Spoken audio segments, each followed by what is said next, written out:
सिंहासन 32 की 31वीं कहानी कौशल्य पुतली की कथा। जब 30 बार असफल रहने के बाद एक बार फिर राजा भोज सिंहासन पर बैठने की कोशिश करते हैं, तो 31वीं पुतली कौशल्य वहां प्रकट होती है।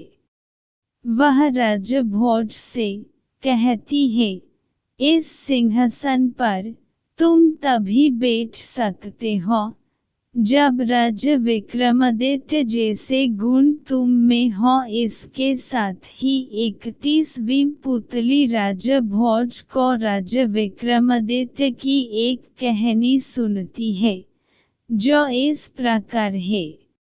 समय के साथ साथ राजा विक्रमादित्य बूढ़े हो चले थे और उन्होंने अपनी शक्तियों से यह भी पता कर लिया था कि उनका अंत अब करीब है। अब राजा का ध्यान राजपाट और धर्म कर्म के कामों में ज्यादा लगा रहता था। योग साधन के लिए उन्होंने वन में एक आवास भी बना रखा था। एक दिन वन में साधन के दौरान उन्हें एक दिव्य रोशनी आती दिखाई दी। जब राजा ने ध्यान से देखा तो पता चला कि यह दिव्य रोशनी सामने वाली पहाड़ियों से आ रही थी। अचानक से राजा को रोशनी के बीच चमचमाता हुआ सुंदर महल भी दिखाई पड़ा।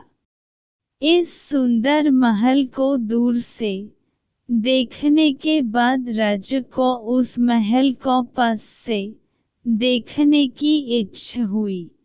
अपनी इच्छा को पूरा करने के लिए राजा ने अपने दोनों बैतलों को बुलाया। बैतल उन्हें पहाड़ी पर तो ले आए, लेकिन बैतल पहाड़ी से आगे महल में नहीं जा सकते थे। इस बात का कारण बताते हुए बैतल ने राजा से कहा, इस दिव्य और सुंदर महल को एक योगी ने अपने मंत्रों से बांध रखा है।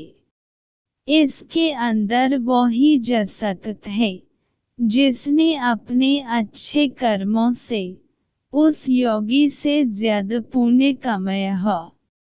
बैतल की बातें सुनकर राजा विक्रमादित्य को यह जानने की इच्छा हुई कि उन्होंने योगी से ज्यादा पुण्य कमाया है या नहीं। राजा विक्रमादित्य सीधे महल के दरवाजे की ओर बढ़ते हैं। जैसे ही राजा के कदम प्रवेश द्वार पर पड़े, वहां एक आग का गोला आकर उनके पास रुक गया।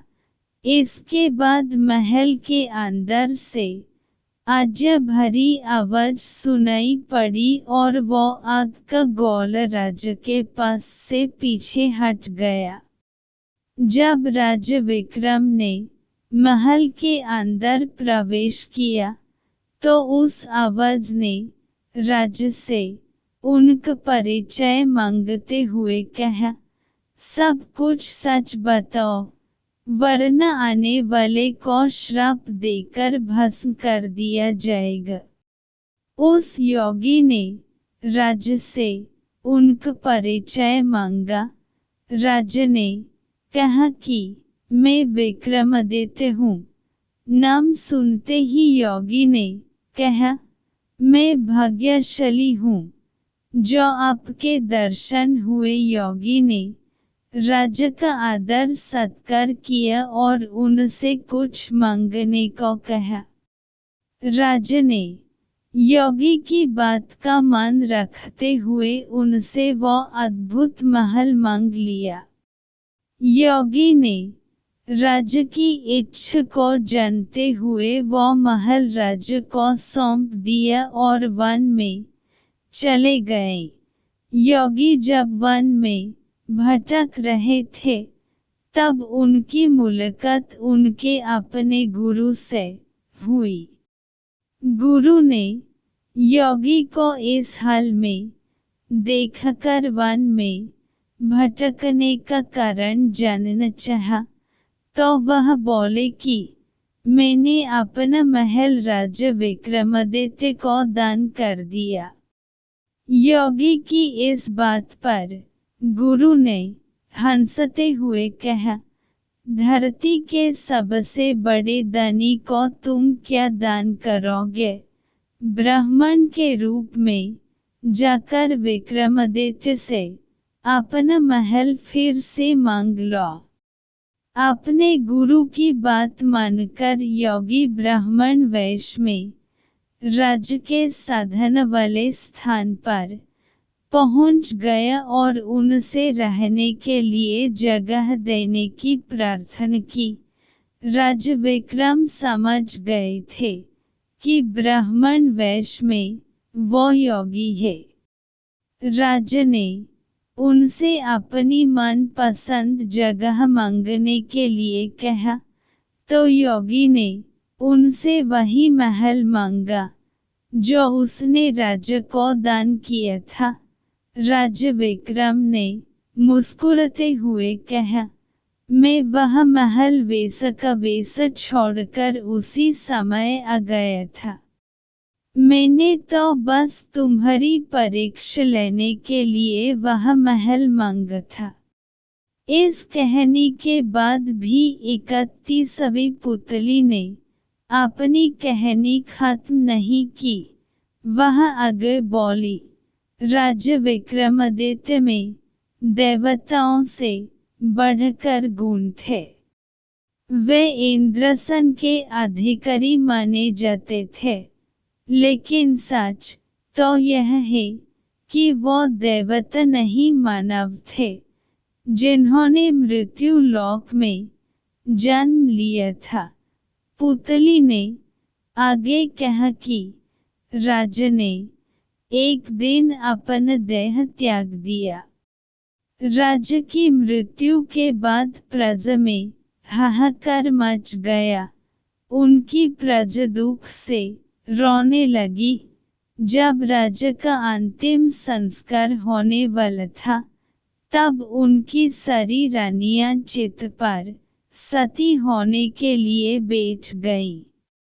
महाप्रतापी राजा के अंतिम संस्कार के दिन देवताओं ने फूलों की वर्षा कर राजा को आखिरी विदाई दी।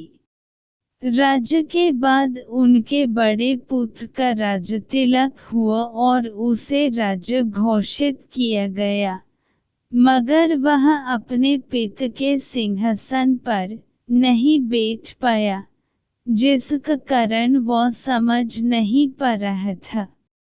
एक दिन अपने पुत्र के सपने में राजा विक्रम आए और कहा, उस सिंहासन पर बैठने के लिए तुम्हें पुण्य, प्रताप और यश कामन होगा, और जिस दिन तुम इन गुणों की प्राप्ति कर लोगे, उस दिन मैं तुम्हारे सपने में आकर बताऊंगा। काफी समय हो चला था, लेकिन राजा विक्रम अपने पुत्र के सपने में नहीं आए, तो पुत्र परेशान हो गए कि वो सिंहासन का क्या करे। पंडितों और विद्वानों की सलाह पर वह एक दिन अपने पिता का ध्यान करके सोया। तो राजा विक्रम सपने में आई और कहा कि सिंहासन को जमीन में गड़वा दिया जाए और अपने पुत्र को उज्जैन छोड़कर अम्बावती में अपनी नई राजधानी बनने के लिए सलाह दी। राजा ने यह भी कहा कि जब भी धरती पर सर्वगुण संपन्न राजा पैदा होगा, वो सिंहासन खुद ब खुद उसके अधिकार में चला जाएगा। पुत्र ने अपने पिता के स्वप्न वाले आदेश को मानकर सिंहासन को जमीन में गढ़वदिया और खुद उज्जैन को छोड़कर अम्बावती को नई राजधानी बनकर शासन करने लगा। इतना कहकर 31वीं पुतली कौशल्य वहां से उड़ जाती है और राजा भोज फिर से सोच में पड़ जाते हैं। कहानी से सीख। इस कहानी से यह सीख मिलती है कि इंसान को हमेशा अच्छे कर्म करने चाहिए ताकि पूरी दुनिया आपके अच्छे कर्मों से आपको याद करे।